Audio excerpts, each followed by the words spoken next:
Ever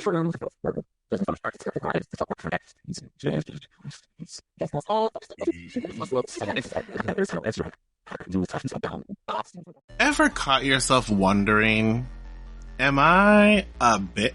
Oh.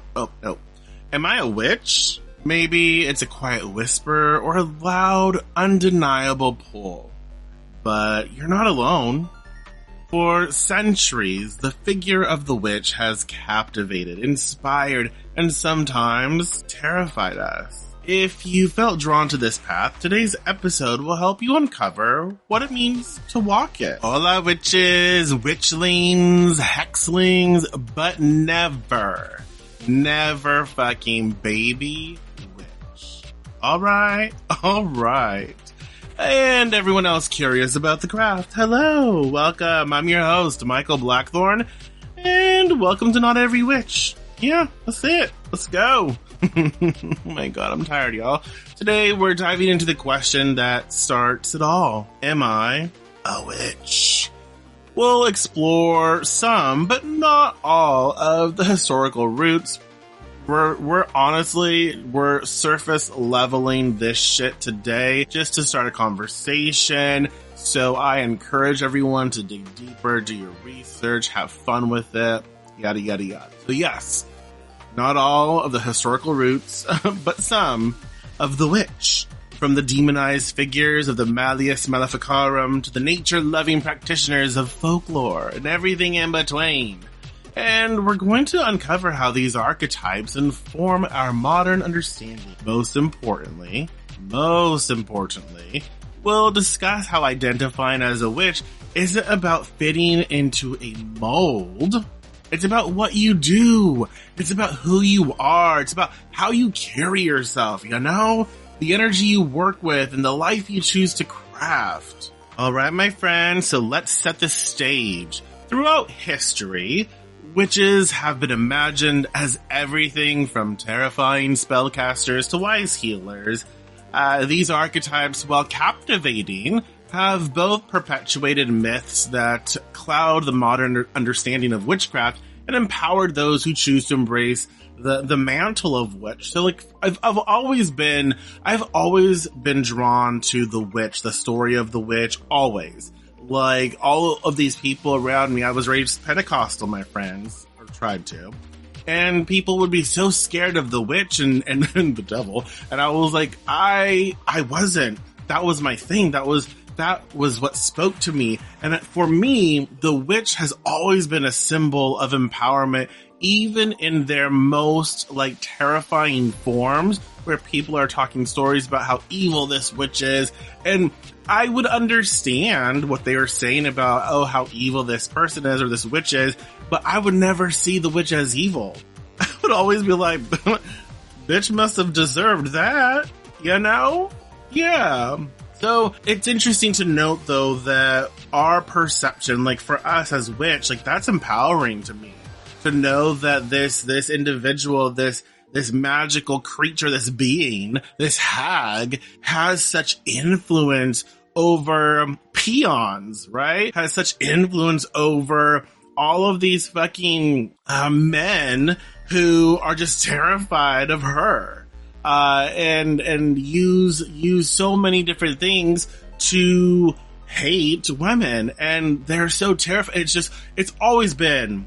The witch has always been an empowering figure to me, but to others, not so much. It's always been interesting to me to know that the very traits once feared, you know, independence, knowledge, still feared really, independence, knowledge, a powerful woman, a powerful person, other, right? And a connection to the unseen are now celebrated as core strengths, and will always and have always been celebrated to the witch, of the witch. So today, we're cutting through the cobwebs of some folklore and some history to get to the heart of what it means to identify as a witch in today's world. The witch has always been a figure of empowerment. Well, and I have to say, like, when I say that, I mean, it's still not a figure of empowerment, really, to a lot of people, but those people don't matter.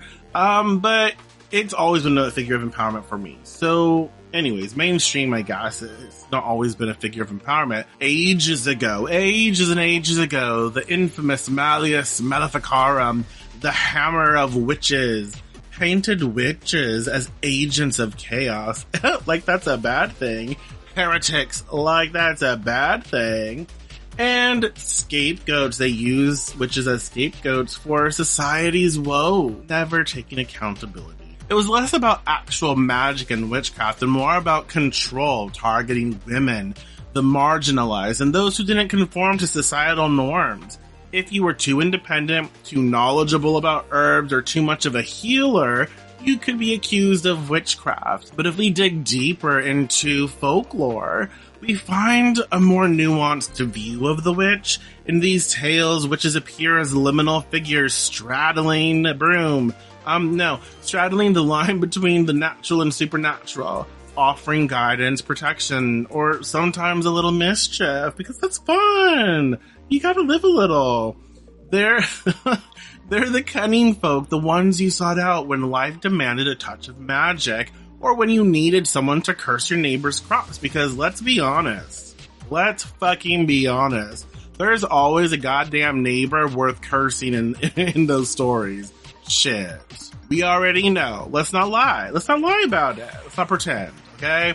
This duality, the feared and the revered, shaped the archetype we know today. Yet, while these stories are fascinating, they also highlight an important truth. Being called a witch often had more to do with societal fear than actual practice. Fast forward, my friends, fast forward to today, and the word witch has been reclaimed by those who practice witchcraft intentionally. Let's clear something up, alright? A witch is not defined by aesthetics, ancestry, or, oh my god, or proximity to Salem. Yes, we've all heard someone say, my great Auntie Grammy was from Salem, so I must be a witch. Sorry, darling. Proximity to a witch trial doesn't make you magical. Fuck. And I say that to be funny. I say that to be silly, but, and I'm not being, I don't say it to be rude or mean, but we have to be a little discerning. You know what I mean? Like, people like to have such claims, but if there's no proof, you don't have any actual, like, you know, ancestral data, like passed down stuff, whatever, it really doesn't matter. And even if you did, it still doesn't matter, because it's what you do with it. It's what you do with your practice. So what makes it magical? What does? It's about what you do. Witchcraft is a skill set and a practice. It's about working with energy, desire, yes, intention, and the natural world. It's about understanding cycles of the moon, the seasons, the solar cycles, and even, of course, ourselves, and so much more. There's so much more to it that we just can't get into. And channeling those forces into meaningful action, whether you're casting spells, creating protective wards, or simply setting desires, setting intentions, witchcraft is a practice that evolves with you. But here's the kicker. Here's the kicker, my friends. Just because you feel drawn to witchcraft does not mean you're automatically a witch.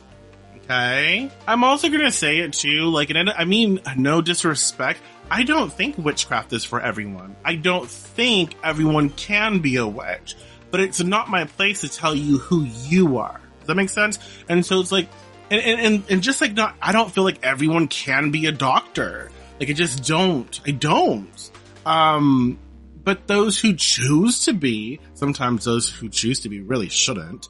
But, so those who choose to be and follow through and do the shit, do the things, and do whatever, they become that doctor. They become that lawyer. They become that, I don't know, the stripper. They become the they become the, whatever it is that they become. They become the, accountant. They become the hairstylist. They become, the nail tech. They become the everything, whatever it is.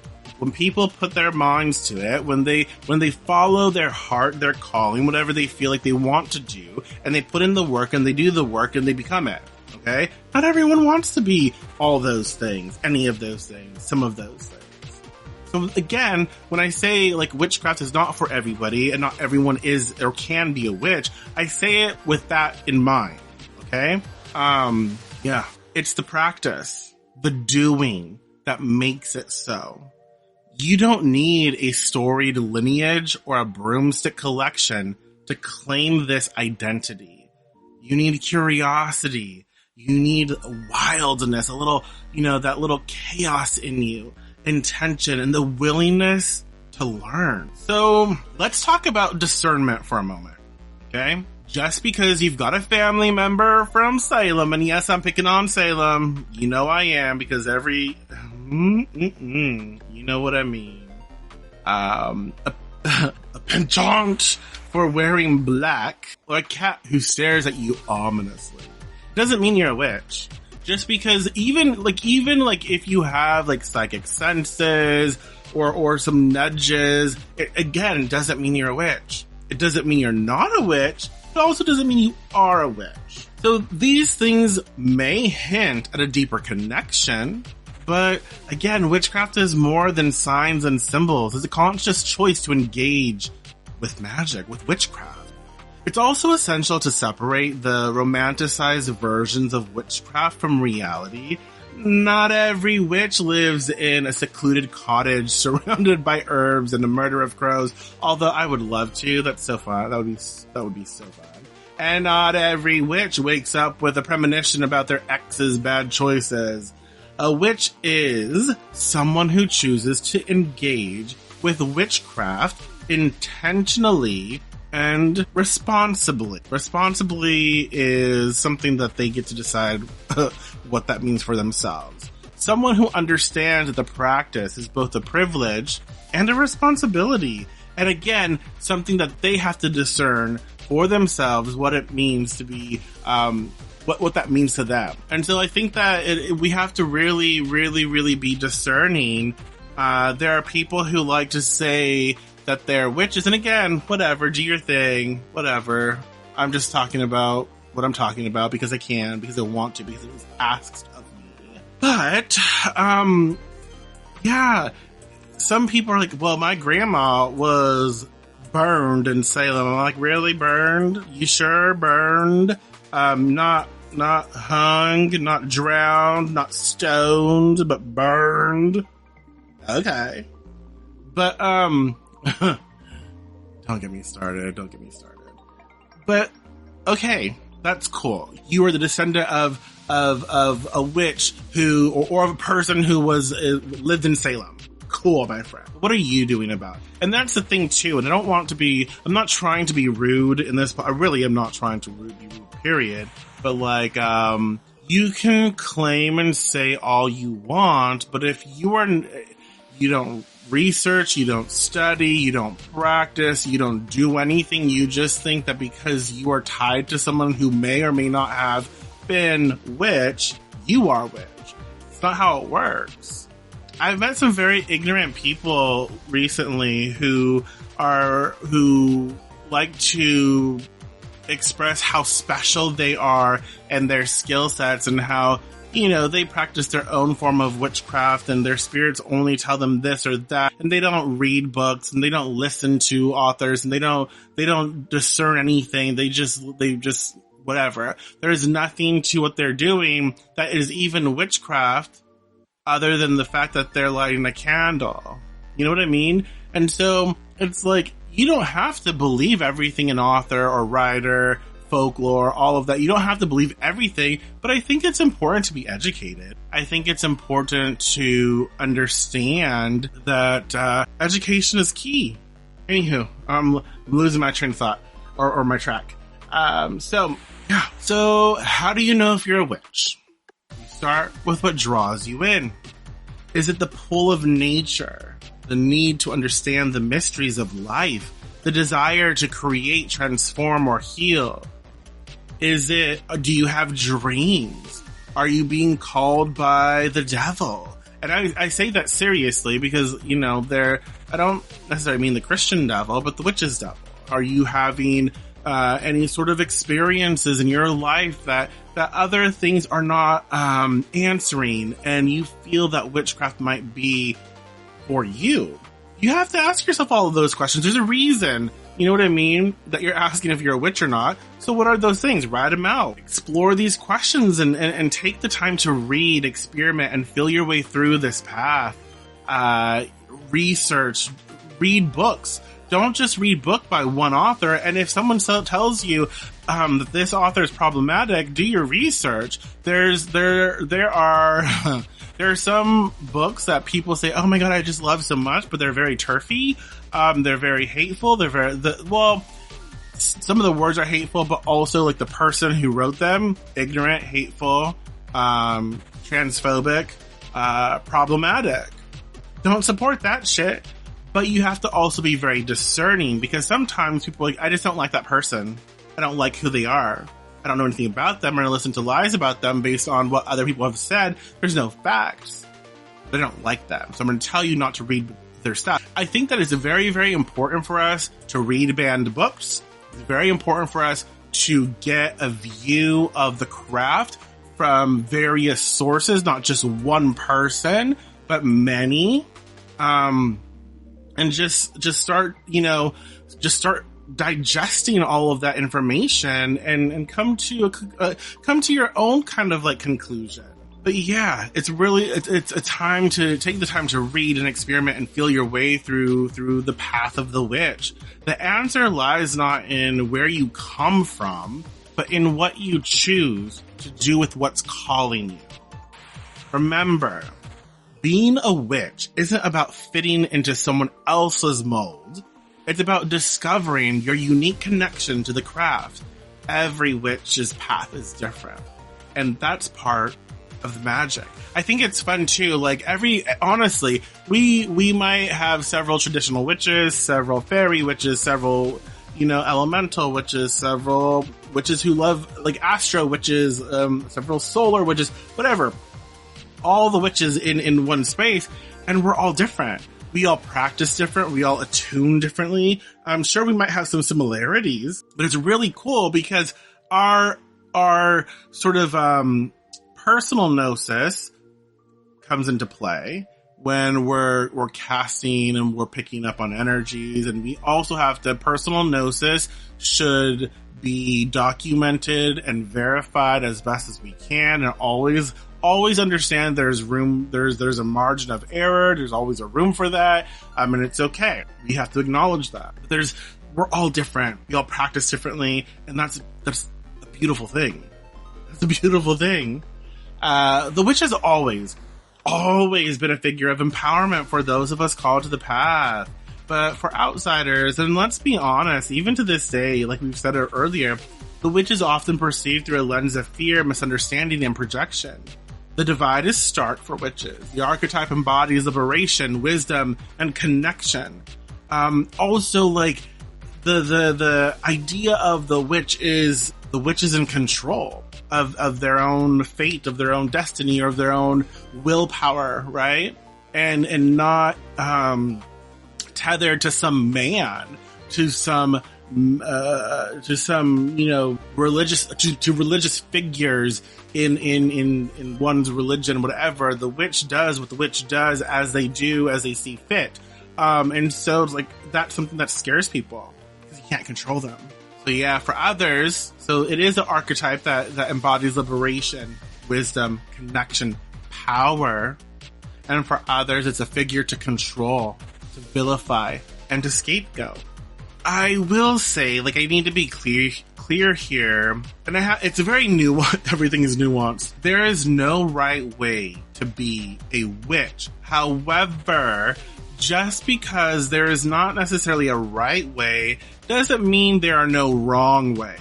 And so I feel like we have to say, like, we have to be understanding, like, we have to be really careful what we layer into our witchcraft, because a lot of people think that, the law of attraction, like the new, like even like the new age, think positive, only positive vibes, only like it, all of that is witchcraft. It's not. Sure, the law of attraction can be utilized and adapted to some witchcraft stuff, but in and of itself, it is not witchcraft. And we have to be careful, because you have a lot of these people drinking their, pumpkin spice lattes, lighting a pumpkin spice candle, in their, lovely barnyard, looking spaces, chanting positive affirmations, thinking they're witches, practicing witchcraft. And I know that you're probably thinking, well, who the fuck are you to say anything? I'm nobody. I'm just me. I have an opinion and I'm going to share it, but that's not witchcraft. It's not. And I don't care what you can call yourself something else. Shit, you can call yourself witch too. That's fine. But like, I'm not, like, I don't teach that that's witchcraft. I don't share that that's witchcraft, because it's not. And so there is no right way to find yourself on your path. But at the same time, there are certain things that might be layered into witchcraft that are a part of it that aren't specifically or innately witchcraft. Am I making sense? The archetype of the witch is just so vast, encompassing healers, a specific type of healers, shadow workers, seers, and spellcrafters.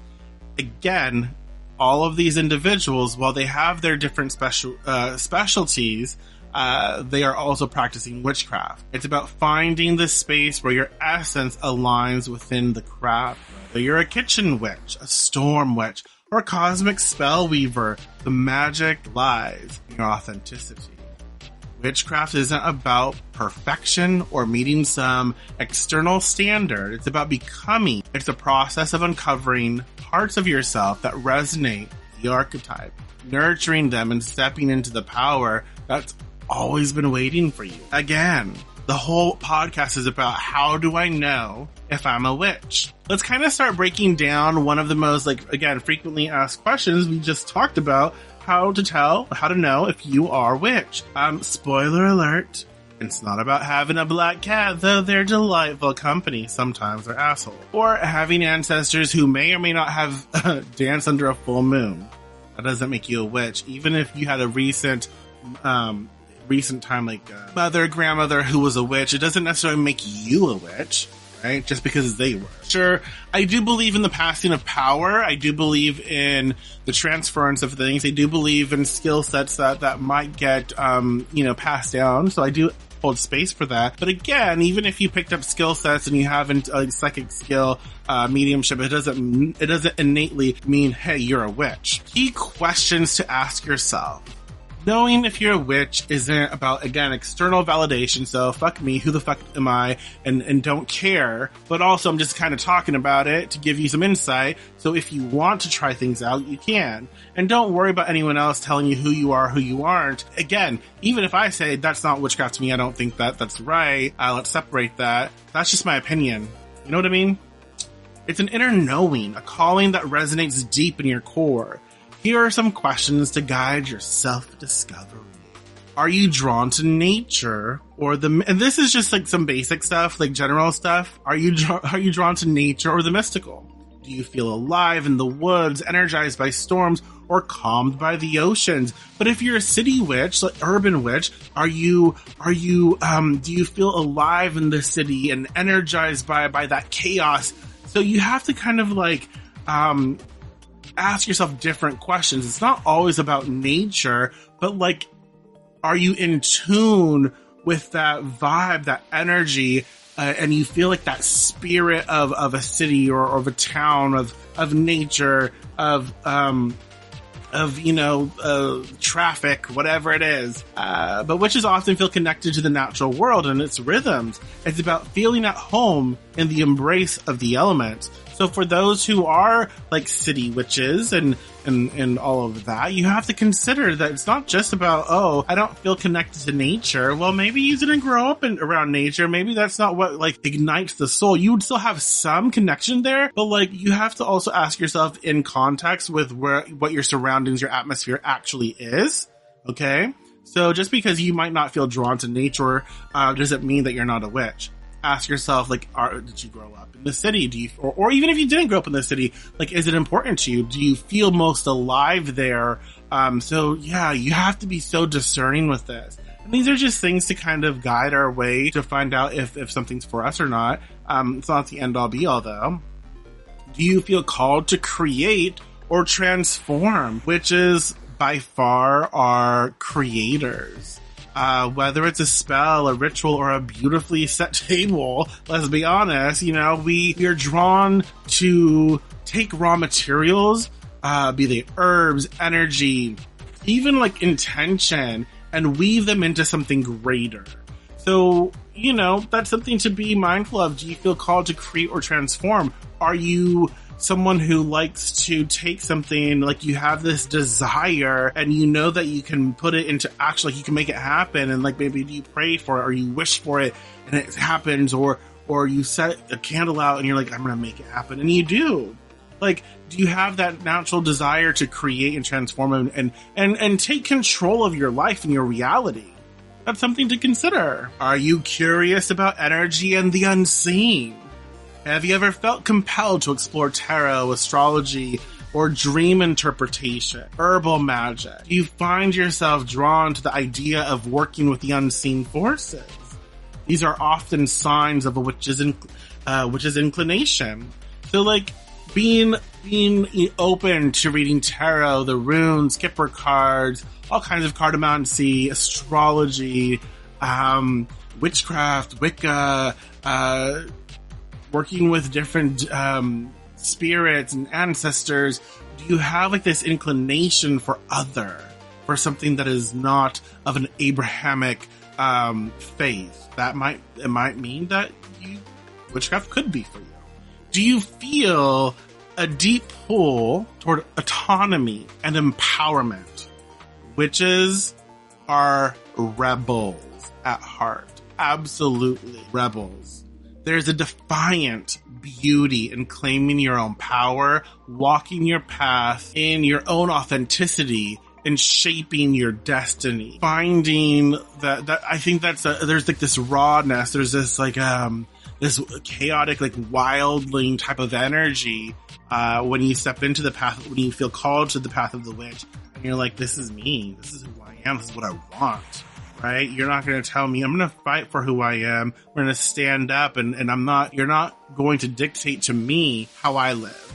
Do you practice witchcraft? Do you want to practice witchcraft? Are you willing to put in the work? Are you committed to learning?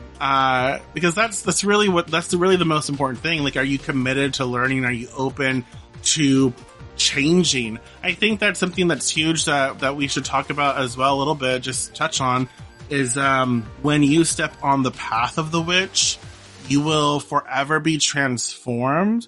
And that's like the most beautiful, liberating thing, but it's also the most scary, as well as what's like painful thing as well. It reminds me, I've talked about this a lot, but if you've seen The Witcher, when Yennefer has her transformation, that is the most beautiful depiction of becoming witch, I feel, because it's beauty, it's a little scary, it's painful, it's willful. She chose, right? It's agency over her own, on some level, because, there was a part that she didn't realize. But anywho, those are just some things to ask yourself. Start, and some practical guidance for exploring witchcraft. Start slow. You don't need to dive headfirst into spellcraft. If you can, if you want, but that's up to you. Start with what calls to you. Maybe it's learning about the moon phases, keeping a journal, trying out simple meditations. Witchcraft is about layering knowledge and practice over time. pick up the cards, whether it's tarot, oracle, kipper, Lenormand, gypsy cards, regular playing cards, runes, astro dice, whatever. Pick up some form of divination and try that out. Maybe that's a good starting place. Helpful. But figure out what your interests are. Start somewhere, and don't get overwhelmed either. Don't get overwhelmed. There's a lot here. There's a lot of layers, but just start, read, explore, but practice. Put in the work. Let your curiosity lead you. Explore a variety of resources, books, podcasts, or even conversations with other witches. See what resonates with you. Every witch's path is unique, and there's no single right way to begin. So just kind of explore. I wouldn't say dabble, because that's not, I don't know how I feel about dabbling. I don't know. But I would say explore your interests, get your feet wet, see where that takes you, see if it's for you. The image of the witch living in a secluded forest cottage is enchanting, but it's also unrealistic for most. Witchcraft is a practice, not an aesthetic, although aesthetic is fine. If you want to make your stuff pretty, that's great. There's power in that, and if that's for you, great. But don't feel like it all has to be pretty. It just has to work. You have to feel connected to it. You have to feel like it's yours. And so it can be as powerful in a studio apartment as in the wilderness. So don't feel like you have to practice outside in nature all the time or be in some extravagant place. If you're in your own space and it's not as big, that's fine. Do what works for you. Make it work for you. Also, focus on practice, not perfection. You don't need all the answers to start. Magic doesn't require perfection. It requires your commitment, your desire, your intention. Burn the wrong herb, forgot a step in your ritual. That shit happens. It's okay. Witchcraft is as much about growth and experimentation as it is about results. So that's something to be very, very mindful of. It's not about perfection. It's about continued growth. Document everything. Enjoy the process. Yeah, it's fun. It's fun. Being a witch isn't about fitting a mold. It's just not. It's about aligning with your authentic self. It's about crafting a life where your intuition, your witch power, and connection to the world flow seamlessly.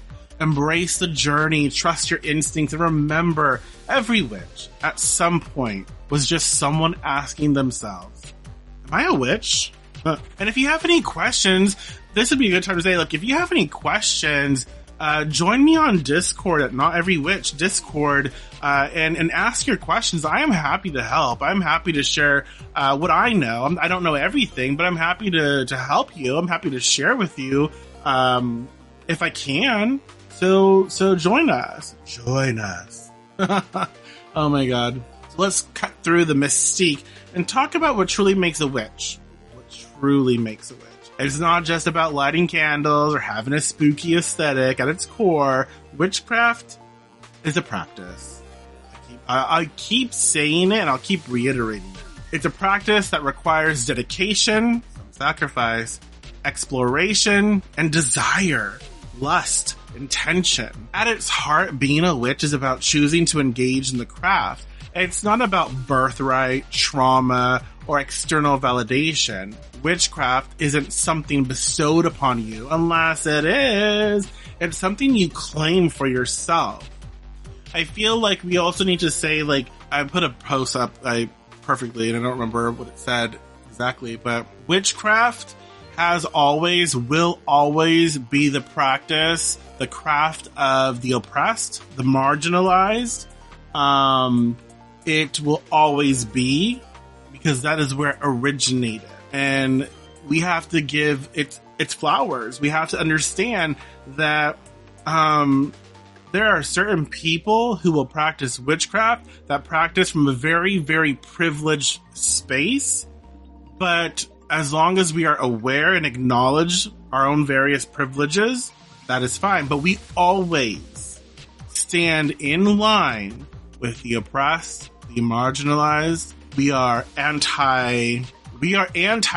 We fight racist. We fight racism. We fight, misogyny. We speak up and out about LGBTQIA plus things matters. We speak up for trans rights, Black lives, all of it. And whoever is listening, if that made you cringe, maybe find somewhere else, find something else.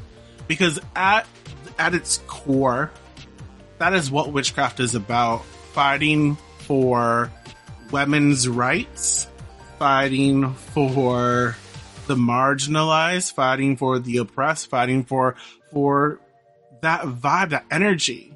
Because we are all, and should all, be equal in that sense. And as long as we aren't, and we are treated as inferior, we are looked down upon, the witch will be here to fight for our rights, to fight for our families, to put food on the table, to make sure we're taken care of. You hear me? The conscious choice to practice witchcraft, honestly, at the end of the day, it boils down to, like, what makes you a witch. If you choose to practice witchcraft, you become a witch when you decide to work with witchcraft, with its energy, with its desires and intentions, and the forces of nature, the spirits of nature. It's a conscious decision to learn, practice, and integrate these elements into your daily life. So at the core, the most simplest form is, am I a witch? Well, do you practice witchcraft? No. And I know people are going to be mad. Well, I'm a witch and I don't practice. Not my business. But again, and this is again, I'm always open for my perception to shift and change, but witchcraft is a practice. So if you don't practice, and again, I find that when I say that, a lot of people assume so much about what that means. Like, well, I don't practice every full moon. Well, neither do I, bitch. Like, sometimes I'm sleeping, bitch. Like, come on. Well, I don't have extravagant spells. I never said you had to have extravagant spells. I never said you had to do anything other than practice witchcraft. So are you practicing witchcraft or not? Well, yes, but in my own way. But is your own way witchcraft? Is it practicing witchcraft? Let's be honest. Like, are you doing the fucking thing or are you not? Yeah, well then what the fuck is the problem here, bitch? Like, you are debating me with me for no reason. You're wasting my time. Also, who cares? Like, it happens all the time. Well, who are you to say anything? And they're so mad. I'm like, well, do you practice witchcraft? Yeah, but I don't do it every day. Well, you can, but I didn't say you had to. I'm just saying, if you don't practice witchcraft, how are you a witch? And then people are like, well, I'm older now, so I don't practice as much. I never said you had to practice a certain, however frequently, whatever. I just said a witch is one who practices witchcraft. Do you practice witchcraft? Yes. The fuck you wasting my time for then, bitch? Come on. Shit. You know what I mean? Shit. I don't know. People just comprehension issues or something. So yeah, at its core, if you practice witchcraft, then well, hello, witch. A dedication to skills and growth. Witchcraft, again, is a skill set. Grounding, protection, energy work, divination, herbalism, spellcraft are all tools in a witch's kit, but tools require practice. A witch isn't defined by what they own, but by what they do.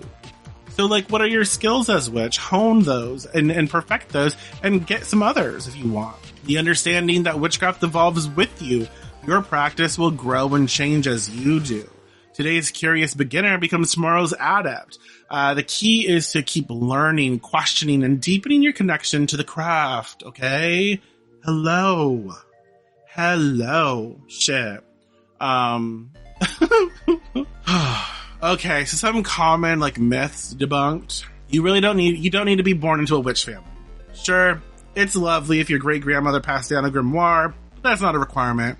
Witchcraft isn't always hereditary. It's experiential. You don't inherit your practice, you build it.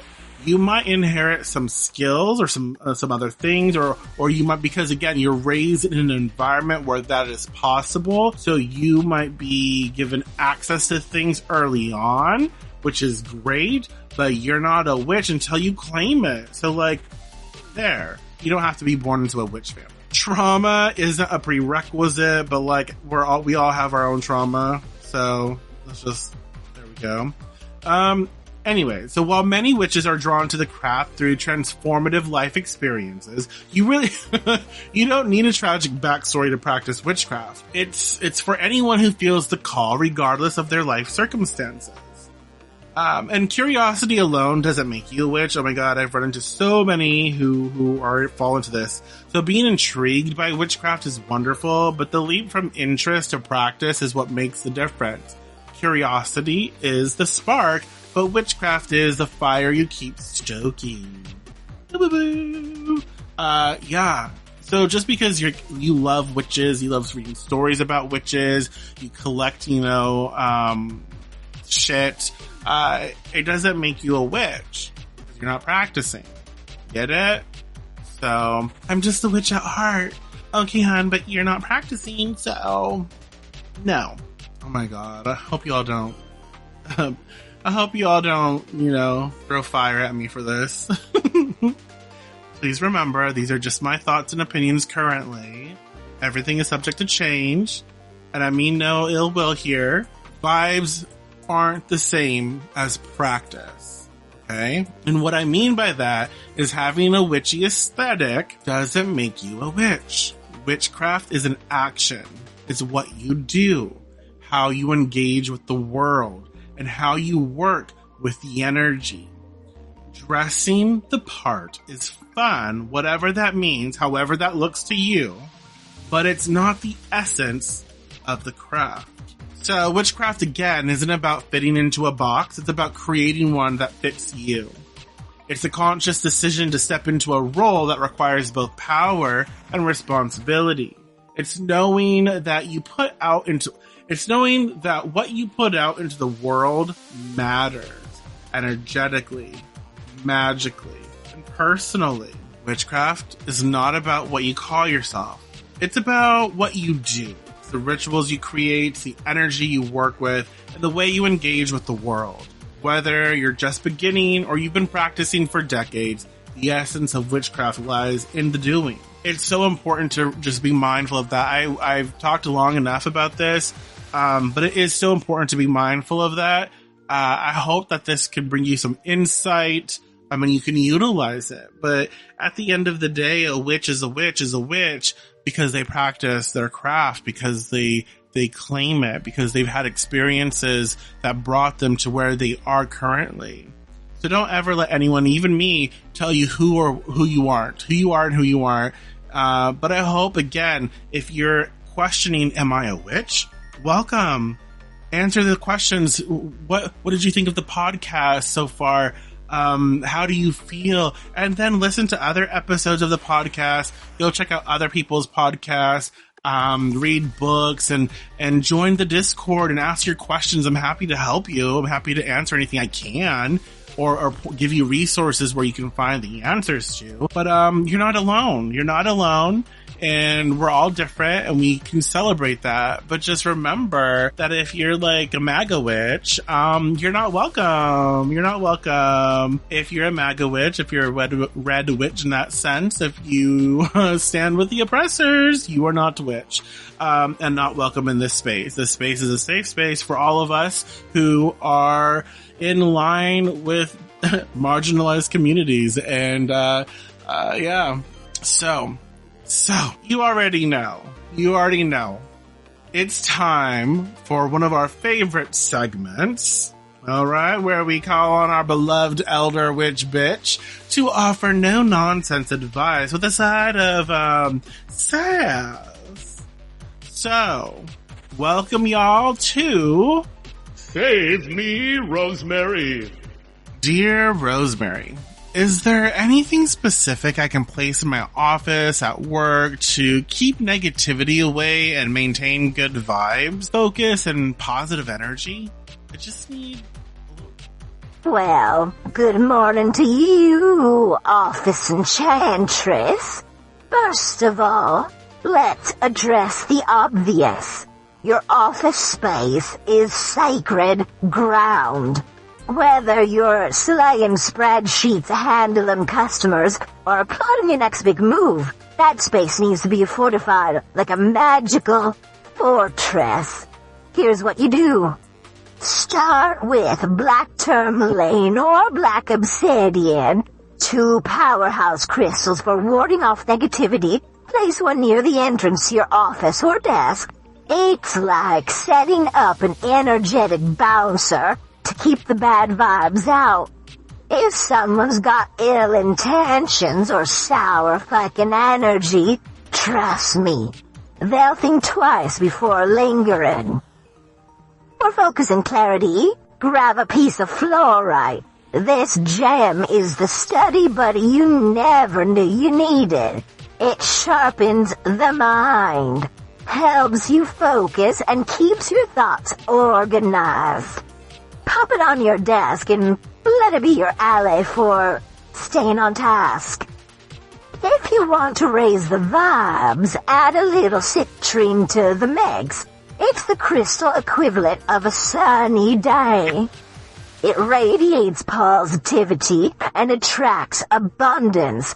Tuck it into a drawer or place it where it'll catch some light for an extra boost of good energy. Now, herbs, my favorite. A small dish of rosemary or lavender does wonders for keeping the energy clear and soothing workplace stress. Rosemary, as you know, is a fierce protector, and lavender will calm your nerves while making your space smell divine. Want to seal the deal? Burn a yellow candle at home every Sunday to set the tone for your work week. Yellow's the color of intellect, clarity, and focus. It'll set the stage for a productive, drama-free week. Inscribe it with your intention, something like, I am protected, focused, and thriving in my workplace. Finally, don't forget to cleanse your space regularly. A little bell ringing in the corners of your office or a quick spritz of cleansing spray can keep things fresh and keep stagnant energy from piling up. So to recap, bitch, black tourmaline or black obsidian for protection, fluorite to focus and organize, citrine to bring in the positivity, rosemary and lavender for clear, calm energy, yellow candle magic to set the intention for your week on Sunday, regular cleansing to maintain a high vibe. Do this, and your workspace will hum with good energy while the negativity stays far, far away. And remember, you're the fucking witch of your cubicle coven, so own it. So there you have it, y'all. Straight from the bitches, which is Rosemary's Wise and Wicked Heart. Whether you're battling office drama or just trying to keep your workspace a sanctuary, these tips will have you thriving in no time. Today, we rambled on or explored the heart of what it means to call yourself a witch. From busting myths to embracing the archetype of the witch as a figure of empowerment, we've unpacked the journey to self-identification. Remember, witchcraft is not about where you come from or even the labels you carry. It's about what you do, how you practice, and the ways you align yourself with your power and purpose. Whether you're just stepping onto this path or reaffirming your place on it, know this: the witch's journey is one of endless growth, discovery, and transformation. If this episode spoke to you, share it with a friend, fellow seeker, or anyone curious about their witch's path. Don't forget to hit the subscribe, hit the subscribe button, or whatever they say, whatever the kids say these days. leave a review, and keep the magic going by joining us on Discord, our digital coven where witches, magical folks like yourself, and curious minds gather to share insights, spells, and support. You can also connect with us on Blue Sky. Find me on Blue Sky, Michael Blackthorn. Michael Blackthorn on Blue Sky, where we dive into even more witchy goodness. I do love a ramble. I do. I share a lot there, so find me. And of course, like always, my friends, if you've got a question for Rosemary, a topic suggestion, or just want to share your own magical journey, reach out on social media or at noteverywitch.com. Your voice adds to the vibrant tapestry of this community, and we'd love to hear from you.